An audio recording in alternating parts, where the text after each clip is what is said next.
പൊയ്കയിൽ അപ്പച്ചൻ അല്ലെങ്കിൽ പൊയ്കയിൽ യോഹാനൻ എന്നറിയപ്പെടുന്ന പൊയ്കയിൽ ശ്രീകുമാര ഗുരുദേവനെപ്പറ്റി നിങ്ങൾ എപ്പോഴെങ്കിലും കേട്ടിട്ടുണ്ടോ? ഒരു ആത്മീയ നേതാവ്, കവി, ദളിത് വിമോചകൻ, നവോത്ഥാന നായകൻ, പ്രത്യക്ഷ രക്ഷാ ദൈവസഭയുടെ ദൈവത്തിൻ്റെ സംരക്ഷണ പ്രസ്ഥാനത്തിൻ്റെ സ്ഥാപകൻ ആയിരുന്നു. കേരളത്തിലെ അടിച്ചമർത്തപ്പെട്ട ജാതികളുടെ ആത്മീയ വിമോചനത്തിനും സാമൂഹിക ഉന്നമനത്തിനും വേണ്ടി സമർപ്പിച്ചു. മധ്യ തിരുവിതാംകൂറിലെ തിരുവല്ലയ്ക്കടുത്തുള്ള ഇരവിപേരൂരിൽ 1879 ഫെബ്രുവരി 17 ജനിച്ച പൊയ്കയിൽ അപ്പച്ചൻ ഉയർന്ന ജാതിക്കാരായ ഹിന്ദുക്കളും സിറിയൻ ക്രിസ്ത്യാനികളും ആധിപത്യം പുലർത്തുന്ന ഒരു പ്രദേശത്താണ് വളർന്നത്. ഇത് അടിച്ചമർത്തപ്പെട്ട സമൂഹങ്ങളെ സംഘടിപ്പിക്കുന്നതിലും ഉന്നമിപ്പിക്കുന്നതിലും അദ്ദേഹത്തിൻ്റെ പിൽക്കാല ശ്രമങ്ങളെ സ്വാധീനിച്ചു.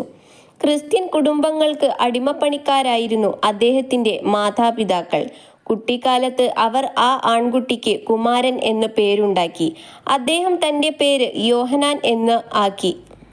അടിമക്കുട്ടിയായിരിക്കെ അദ്ദേഹം അക്ഷരങ്ങൾ പഠിക്കുകയും പുറത്താക്കപ്പെട്ടവർക്കിടയിൽ സമത്വത്തിൻ്റെയും നീതിയുടെയും സന്ദേശം പ്രചരിപ്പിക്കുകയും ചെയ്തു. ഒഴിവാക്കപ്പെട്ടവർക്കിടയിൽ രക്ഷയുടെയും വിമോചനത്തിൻ്റെയും വചനം പ്രചരിപ്പിക്കുന്നതിന് അദ്ദേഹം തന്ത്രപരമായി ക്രിസ്ത്യൻ മുഖംമൂടി ഉപയോഗിച്ചു. സിറിയൻ ക്രിസ്ത്യാനികൾക്കിടയിലെ പരിഷ്കരണവാദി വിഭാഗമായ മാർത്തോമാ പള്ളിയിൽ യോഹനാൻ ചേർന്നു. എന്നാൽ സഭ ദലിതരെ താഴ്ന്ന വിഭാഗമായി കണക്കാക്കുന്നുവെന്ന് മനസ്സിലാക്കി അത് ഉപേക്ഷിച്ചു. തുടർന്ന് അദ്ദേഹം ബ്രദറൻ മിഷൻ എന്ന പുതിയ വിഭാഗത്തിൽ ചേർന്നു. അവിടെയും ജാതി അടിസ്ഥാനമാക്കിയുള്ള വിവേചനത്തിൻ്റെ സമാനമായ സംഭവങ്ങൾ അദ്ദേഹം നേരിട്ടു. ഇന്ത്യൻ ക്രിസ്ത്യൻ സമൂഹങ്ങൾ ജാതി അടിസ്ഥാനമാക്കിയുള്ള വിവേചനം തുടർന്നുവെന്നും ഇത് ക്രിസ്തുമതത്തിൻ്റെ അടിസ്ഥാന തത്വങ്ങളെ ലംഘിക്കുന്നുണ്ടെന്നും യോഹനാൻ നിഗമനത്തിലെത്തി. 1909 യോഹനാൻ ക്രിസ്തുമതം ഉപേക്ഷിച്ച് പ്രത്യക്ഷ രക്ഷാ ദൈവസഭ എന്ന പേരിൽ സ്വന്തമായി ഒരു മതപ്രതിഷേധ പ്രസ്ഥാനം ആരംഭിച്ചു.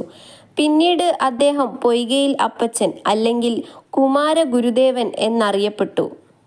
ആത്മീയ വിമോചനത്തിനായി വാദിച്ച യോഹനാൻ ദലിതരെ ശാക്തീകരിക്കാനും ഏകീകരിക്കാനും ശ്രമിച്ചു. ദളിത് ജാതികൾ വിവേചനരഹിതമായിരിക്കുമെന്ന ഒരു വിശ്വാസത്തെ പ്രോത്സാഹിപ്പിച്ചു. 1921 1931 അപ്പച്ചൻ തിരുവിതാംകൂർ നാട്ടുരാജ്യത്തിൻ്റെ നിയമനിർമ്മാണ കൗൺസിലായ ശ്രീമൂലം പ്രജാസഭയിലേക്ക് 2 തവണ നാമനിർദ്ദേശം ചെയ്യപ്പെട്ടു. മണ്ണിക്കലൈ മാണിക്യം അപ്പച്ചൻ്റെ ജീവിതം അവതരിപ്പിക്കുന്ന നാടകം വി ശാന്തകുമാർ രചിച്ചു. പ്രക്ഷോഭ് ദിവാകരൻ സംവിധാനം ചെയ്ത രൂപകം എന്ന ഡോക്യുമെൻ്ററിയും പൊയ്കയിൽ അപ്പച്ചൻ്റെ ജീവിതത്തെയും സംഭാവനകളെയും പ്രദർശിപ്പിക്കുന്നു. 12ാമത് അന്താരാഷ്ട്ര documentary short film festival of കേരളയുടെ ഫോക്കസ് വിഭാഗത്തിൽ പ്രദർശിപ്പിക്കാൻ ഈ ചിത്രം തിരഞ്ഞെടുക്കപ്പെട്ടു. 1939 ജൂൺ 29 അദ്ദേഹം അന്തരിച്ചു.